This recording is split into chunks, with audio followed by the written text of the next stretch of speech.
ሰላም ኣብ መላእ ዓለም ዘለኹም ክቡራት ኣሕዋት ሰላም እግዚኣብሔር ምሳኹም ይኹን። ናይ ሎም መዓልቲ መደብ እምበኣር ክትፈትውዎ ተስፋ እንዳገበርኩ ቅድሚ ናብኣሌ ግን እቶም ሓድሽ ዘለኹም ላይክ ሳብስክራይብኩም እንዳገበርኩም ነዚ መዓልታዊ ሂዜ ዝመፅእ ቪድዮታት ተኻፈልቲ ክትኮኑ ብክብሪ ይዕድመኩም። እቶም ምሳይ ፀናሕኩም ከዓ ከም ቀደምኩም ምትብባዕኩም ኣይፈለየኒ። እዚ ቪድዮ ላይክ ኣይትረስዑ ክቡራት ኣሕዋተይ ብላክ ጀምርዎ። ሎማዓንቲ ንሰርሖ እምበኣር ኣብ ምእተዊ ከም ዝረኣኹሞ ቀሪብካዮ ኣምዕርግ ዘብለካ ኣኹርዕ ዘብለካ ንዝተፈላለየ ፕሮግራም ዝኾነና ሕብሽቲ ኣሰራርሓ ሒዘልኩም መፅየ ዘለኹ መጀመርያ ሓደ ማንካ እንታይ ዝበሃል ገይረ ኣለኹ ማለት እዩ። ኣብ ዓኸ ገይረ ኣለኹ ግዲና ኣብ ዓኸ ዘለና ሕብሽቲ ክንሰርሕ ከለና ፀባ ከዓ 250 ሚሊ ሊትር 50 ግራም ከዓ ሽኮር ይገብር ኣለኹ ማለት እዩ። ጨው ከዓ ክንገብረሉ ኢና ከም ትሪእዎ ዘለኹም ጨውና ጌርና እቲ ፀባ ግን ኣብ ደገ ክፀንሕ ክኾን ኣለዎ። ባኔላ ስኮር ከዓ ፈሳሲ ተረኺብና ፅቡቅ ተዘይረኺብና ከዓ ኖርማል ከምዚ ክንጥቀም ንኽእል ኢና። ክልተ እዚአን ዕሹጋት እየ ተጠቒመ ዘለኹ ኣነ ማለት እዩ። ሕጂ ፓውደር ከዓ 10 ግራም ፓውደር ከዓ ክገብር እየ ማለት እዩ። ኩሉ ከምዚ ክንሰርሕ ከለና ግን ትንቋቑሖ ንጥቀመሉ ድዩ እቲ ጠስሚ ንጥቀመሉ ድዩ እቲ ፀባ ድዩ ኣብ ደገ ክንገብሮ ኣለና ማለት እዩ። ለቢቶ ከዓ ከምኡ ማለት እዩ 10 ግራም ለቢቶ ተጠቒመ ኣለኹ። ሕጂ ኣብዚ ሽፍን ኣቢልና ክነፅንሖ ንኽእል ኢና። ኖርማል ብሓንሳብ ጌርና ተቢልናዮ እውን ኖርማል ይበኩዓልና ክፅቡቅ መዓት እዩ ዝኾነልና ማለት እዩ። እንቋቑሖ ከዓ ኣብ ደገ ዝፀንሐ 2 እንቋቑሖ ከዓ ይጥቀም ኣለኹ። ኣብኡ ከዓ ከም ትሪእዎ ዘለኹም ገይረ ስብራ ኣቢለ ክገብሮ እየ ማለት እዩ። ከከም ዓቐንና ምክንያቱ ንእሽተይ ንሰርሓ እንተሊና ኮይና ከዓ ሓደ ክንገብራ ንኽእል ኢና። እዚ ሕብሽቲ ኣሰራርሓ እዚ ዘበናዊ ሕብሽቲ ባዕልና እንታይ ዝበሃል ንገብሮ ዘለና እዩ ማለት እዩ። ኣዴታትና ኣብ ዓኸ ገይረን ጨወን ግብረ ኣቢለን ኖርማል እየን ዝሰርሕኦ። ጠስሚ ከዓ 50 ሚሊ ሊትር ከዓ ጠስሚ ተጠቒመ ኣለኹ ማለት እዩ። ብጠስሚ ተደሊና ንገብሮ ጠስሚ ዘይሰማዓና እንተኮይኑ ከዓ ዘይቲ ንእሽተይ ክንገብረሉ ንኽእል ኢና ማለት እዩ። ልክዕ ከምቲ ኣዴታትና ገይረን ዝሰርሕኦ ናይ ቀደም ኣሰራርሓ ሙሉእ ቪድዮታት ኣሎ ዝተፈላለየ ማለት እዩ። ክትሪእዎ ትኽእሉ ኢኹም። እዛ መንፊት ወሪቓትኒ ቀይረ እያ ተፀይቓ ስለ ዝኾነት ምክንያቱ ነቲ መንፊት ክተብሎ ኣይትኽእልን እያ ክትሕዞ ስለ ትኽእል። ሕጂ ኣብዚ ዝጥቀም ዘለኹ ፊኖ ኣብ ምእተው ከም ዝረኣኹማ እዚ ሕብሽቲ ብጣዕሚ ገጃፍያ ፅብቕቲ ዝኾነት እያ ማለት እዩ። ኣብዚ ሕጂ 1 ኪሎን ፈረቓነ ሓርጭ ዝጥቀም ዘለኹ። እዚ ሓርጭ ዝጥቀመሉ ዘለኹ ከዓ ትርኢቱ ፃዕዳ እዩ ግን እቲ ናቱ ትሕዝቶ ከም ናይ ፀሊም እዩ ማለት እዩ። ከርእየኩም እንታይ ዓይነት ተጠቒመ ከም ዘለኹ ክንጥቀም ከለና ከምዚ እንተተጠቐምና ንዓና ንጥዕናና ተመራፂ ማለት እዩ። ከምዚ ጌርና ንፊ ክነብሎ ኢና። ንፊ የቢልና ከዓ ክንገብሮ ንኽእል ኢና። ሕጂ እቲ ዓቐን ከም ዝብለኩም ዘለኹ ተደሊና ብጠስሚ ክንገብሮ ንኽእል ተደሊና ሽኮር ዘይሰማዓና እንተኮይኑ ብጥዕናና ብዘይሽኮር ክንሰርሖ ንኽእል ኢና ማለት እዩ። ከምዚ ጌርና ሕጂ ንፊፊ ኣቢልና 1 ኪሎን ፈረቓነ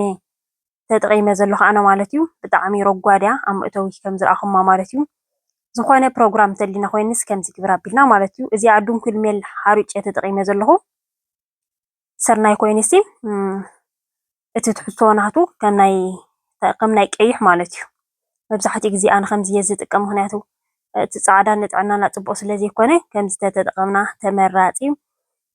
እንተደሊኹም ብፀሊም ኣብ ከሎ ሕብሩ ክገብርዎ ትኽእሉ ኢኹም። ብፀባ ጌርና ኢና ክንለውሶ መጀመርያ 250 ሚሊ ሊትር ጌርና ሕጂ ከዓ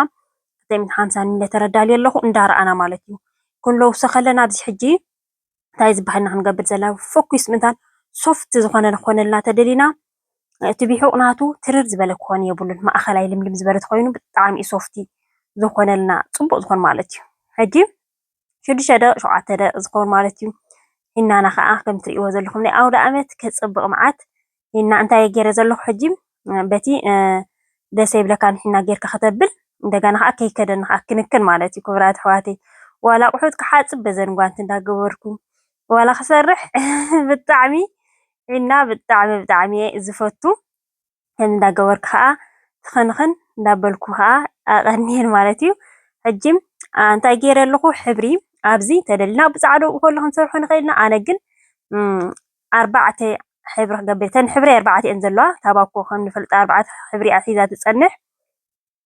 4 ተጠቂመ ኣለኹ ማለት ተደልና ክልተ ዓይነት ሕብሪ ክንገብር ንኽእልና ፀገም የብሉን እዩ ተደልና ብዘይ ሕብሪ ንገብሮ ንኽእል ኢና ሽግር የብሉን እዩ ኣነ ግን እታ ስፈይ ኣብ መእተዊ ከም ዝረኣኹማ ልክዕ ከማ ዓይነት እየ ክሰርሓ ሓሲበ እቲ ሕብርታት ኩሉ ኣይኮነን ግን ተን 4 ናይታ ባኮ ዝፀንሐት ኩለን ክገብረን እየ ብዝተኸኣለ መጠን ማለት እዩ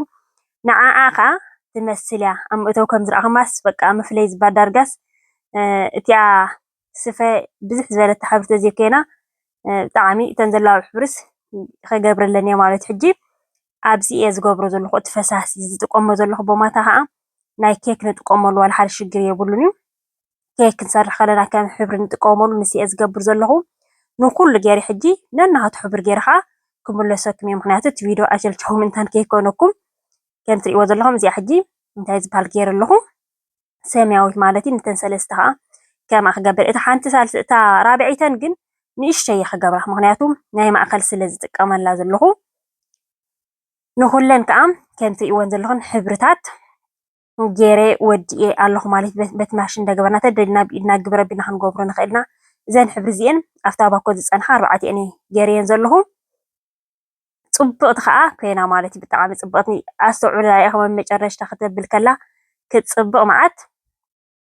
لك أن تعسفيسي تمساسريت كينا مالتيو دس بلكا زخونة برسدي نايدك لا كل دي زخونة أو عمتات أبز عبيت بعالاتنا أبز كبر بعالاتنا عن حجي كم زرعهم ناي تنسى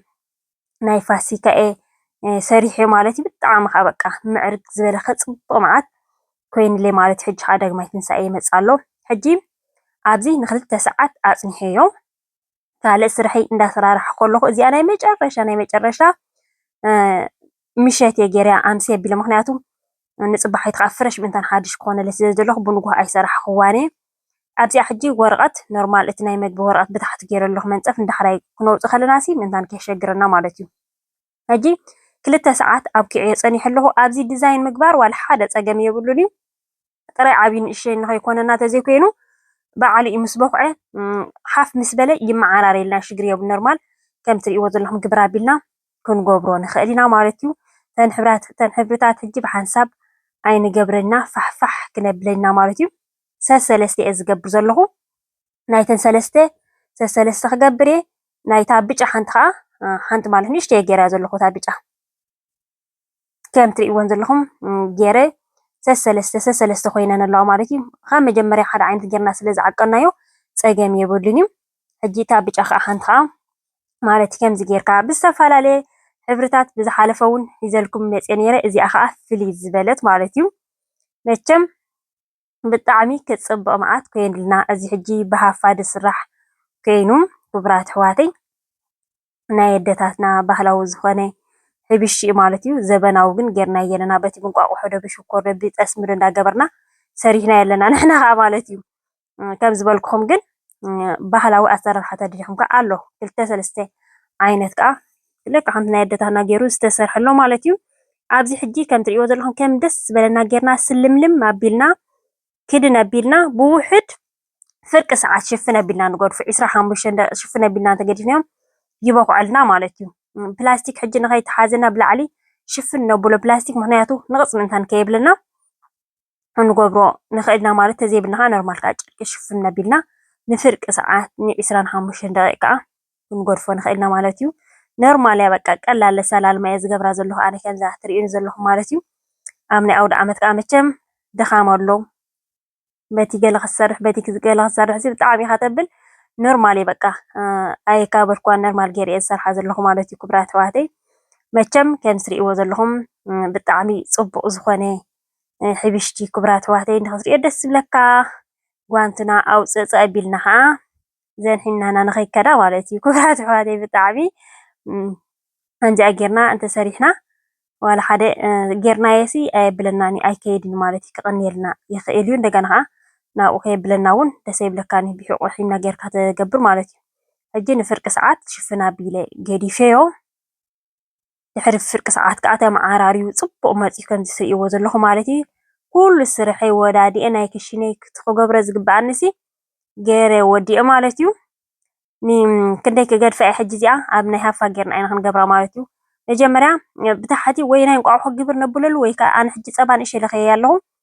ነቲ ኣቦስዳ ንኽትሓዝ ማለት እዩ ኣፍታ ማእኸል እንተዘይደሊና ከዓ ነብሎ ንኽእልና ኖርማል ኣቕሑ ግን ኣቦስዳ ከዓ ፅቡቅ እዩ ዋላ ምስኡ ምስ ትቢዑ ጌርና ተለወስናዮ እውን ፅቡቅ እዩ ማለት እዩ